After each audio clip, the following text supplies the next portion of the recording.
From VTV Channel 6 studios in downtown Vernal, this is Local Point with your host, Chris Piner. Hello everyone and welcome to Local Point. I'm your host David Gale in for Chris Piner today. Let's welcome Jim Pringle into the VTV6 studio, who's here to talk about us about the National Weather Service out of Grand Junction, Colorado. At least that's where you're stationed. But we're going to be able to get information from you about the National Weather Service on a whole, right? Absolutely. So let's first, what's your title there in Grand Junction? I'm the warning coordination meteorologist for the National Weather Service office in Grand Junction. That's an incredible title. It sounds very important. Yeah, well, what do you do? Just think about meteorologist and a meteorologist that coordinates the warning program with emergency service providers and the media people who help us in our partnership to promote weather safety and to get the warning messages out to the public. Okay, so when we talk about warning messages, obviously weather related, what kind of warnings do you give out or do you give to the media and the public?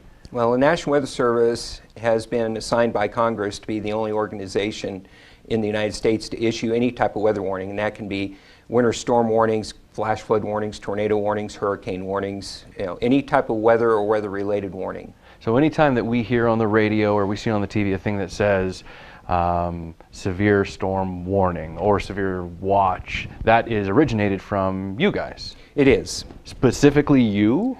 Well, specifically our forecasters at our forecast offices. Okay. How do they know? I mean, you're a meteorologist, so you've got to have some tools at your disposal that you're looking at forecasting, right? What are those tools? We have numerous tools. First of all, we have tools for monitoring the weather, such as radar, satellite imagery, automated surface observing systems. We have volunteers that report to us when they experience or see any significant weather event. And then the other tools we have for forecasting include the atmospheric models, which are run by our headquarters.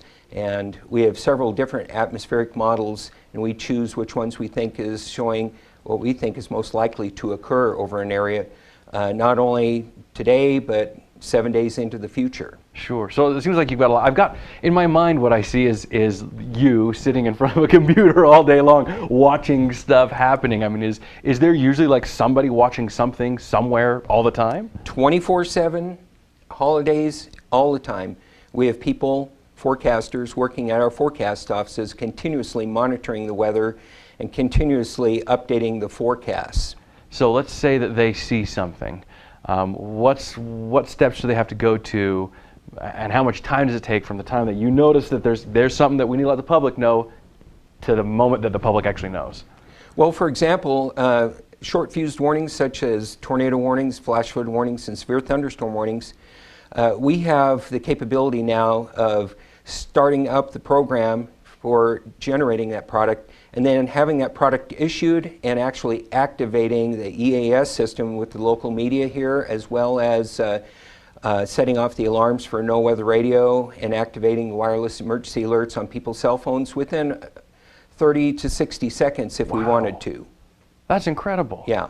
Now you guys have probably seen an awful lot, and there's also a difference between warnings and watches. There's kind of a category, right? Yes. And do you guys give all of those pieces of information, correct? Yes, that's correct. So do you ever get excited? Do you ever get like, oh my goodness, this is a good one? I mean, or do you see it so often it's like, police and their work, what they have to see, where it's just what you do? Yeah, most of the people in the National Weather Service, when they are dealing with a severe weather event, our adrenaline's pumping, we're really excited. Yeah. I mean, it's what gets us going. Sure. The days when there's no significant weather, for most of us, it's rather boring. Right. So we look forward to those days where we're just running around the office and we're working diligently as hard as we can, and we're trying to keep the pace with everything. And sometimes it's kind of a battle to try to keep up with a lot of severe weather if it's covering a large area. But yeah, for us, that's our bread and butter. That's what you do. Keeps us going. Sure. So our area, I'm assuming that you've got different kinds of weather-related activity depending on the time of year. Right now, what kinds of watches and warnings are we seeing for the Vernal area or the Uinta Basin? Yeah, this time of the year, we're primarily dealing with flash flood potential, severe thunderstorm potential, such as the type of severe thunderstorm that occurred here in part of the Uinta Basin last evening, late afternoon. Also, once in a while, we'll get a tornado that touches down in this part of the country. Really? I didn't realize that. Oh, you know what? We actually didn't we have one this year? Well, there was one that touched down 25 miles north-northeast of here, just west of Mount Warner Reservoir, and that was on June 16th. Wow. And that's what you call a short fuse warning. When you see that coming, then you send out information as quickly as you can. Right. We refer to short-fused weather events and long-fused weather events. Events that take a short period of time to develop and occur are considered by the Weather Service to be short-fused events. Mm-hmm. Those events like winter storms or high winds events which occur over a day or 2 days in time, we refer to those as long-fused events. And then the warnings differ as short-fused warnings, long-fused warnings. Like I mentioned, we can issue a short-fused warning within 30 to 60 seconds from the time we initiate the process.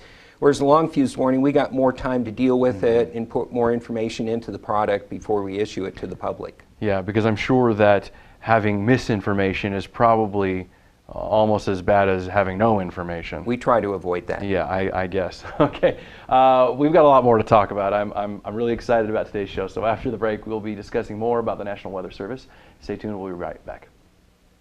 With advanced all-digital cable television from Strata Networks, you can enjoy jaw-dropping digital picture on hundreds of channels, exclusive local programming with VTV6, and follow your favorite college teams in incredible HD on the Pac-12 network, all with no contracts, no costly equipment, and no dishes mounted to your home. For details, visit your Strata store in Roosevelt or Vernal or call 622-5007. Strata Networks. We connect lives.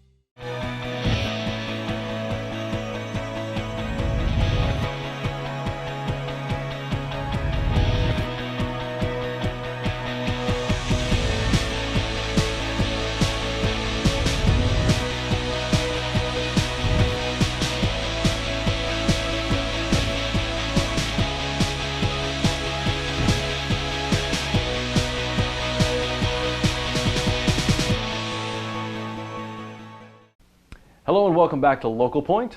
Before the break, Jim Pringle, my new friend here, and I were discussing the National Weather Service and how they alert and prepare us for hazards coming to our area.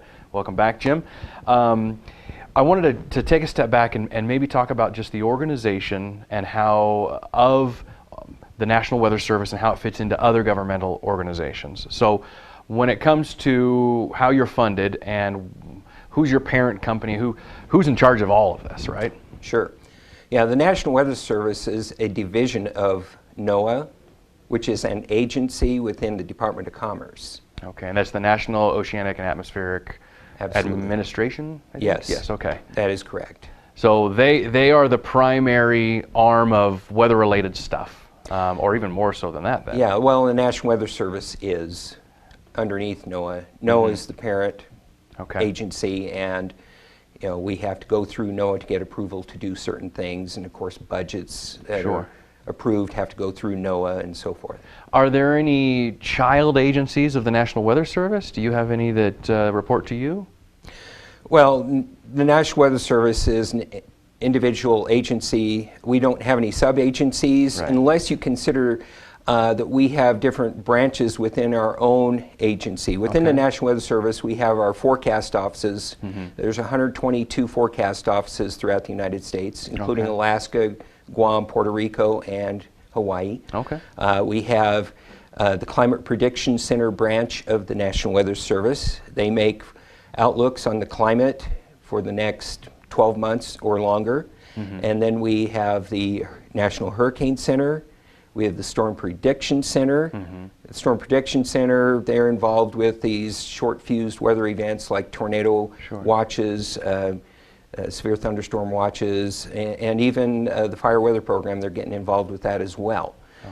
We have other research arms of the National Weather Service. So we have different departments within or different sub-agencies within the National Weather Service. And the agency that the branch that you're part of in Grand Junction is a forecast center? Yes, we are a forecast office, that's correct. And so the closest to the Uinta Basin is you guys, and then on the west side is Salt Lake City. Yeah, Salt Lake City has the western 3/4 of Utah for their area of responsibility. We have the eastern most counties that border western Colorado in our area of responsibility, in addition to western Colorado west of the Continental Divide. Okay. And you had discussed earlier with me that you have the employees and the forecasters and yourself, but you also rely on some volunteers. Absolutely. Tell me about that. Yes, we need volunteers to help us to do our job better. We need people that spot for storms. They keep an eye out, and when they experience or see a flash flood or a tornado or any other type of significant or severe weather event, they will contact us, or we will contact them for information. Okay. And that information helps our forecasters to know what to do as far as warning decisions when we have a situation and we're trying to determine, should we issue a warning, and what type of a warning? Do we just need to issue an advisory, which is a lesser threshold criteria than warning criteria? Can anybody do this? Do you need any kind of education? To become a meteorologist within the National Weather Service, you need the minimum requirements for a bachelor's degree in meteorology. But for a volunteer, you have people that are just out here. What kind of education do they need to be able to accurately spot a storm or give you information so that you feel comfortable that the information they're giving you is accurate? Yeah, we like our storm spotters to attend our spotter training classes, of which we held one here last evening in Vernal and yesterday afternoon as well in Manila. And we do these spotter training classes annually, and we encourage people who have an interest in weather to come and attend these spotter training classes. You don't have to become a volunteer storm spotter to come to the classes, but if you would like to do something like that to help us out and help out the people in your community, because the type of warnings we issue can certainly make people take better decisions in protecting their lives and property. We encourage people to attend these storm spotter classes. If you haven't been able to attend one, but you're interested, just get in contact with me or our webmaster at our forecast office, and they can get me in contact with whoever is interested in becoming a volunteer storm spotter. It doesn't cost them anything. We actually provide a rain gauge to our storm spotters and, and additional information to help them even if they have not been able to attend a class. We have information online. Okay, where online would somebody go? Well, you can go to our website, which is weather.gov/GJT, and on the website, use the link. There's a drop-down menu for local information. You go on that and it'll say spotter information. You click on that link and there will be a plethora of information to help a person if they want to become a volunteer storm spotter for the National Weather Service. That'd be cool. Maybe you need to give them patches or something, volunteer storm spotter. That sounds like an important job. Yeah. So we only got a little bit of time left, but the whole purpose of your job is to get information out about the weather. What do you hope people do with that information? We hope people make good decisions that help them not only to protect their lives, but also to protect their property. And if your business is dependent upon the weather, hopefully you will use this information to help you make good decisions, whether it's in the agricultural realm or construction realm, so that you can maximize your efficiency and minimize your losses. Well, it's been a pleasure to have you here. I'm so grateful for the National Weather Service. I think that it's one of those things that maybe people don't realize is such an integral part of making sure that we're safe, that we're protected. We have that information. Thank you for the work that you do and for joining us here in the VTV studios. Of course, thank you all for joining us on this episode of Local Point as well. That's all we have time for today's show. Be sure to like VTV6 on Facebook for updates on your favorite local programming, and we'll see you here next time.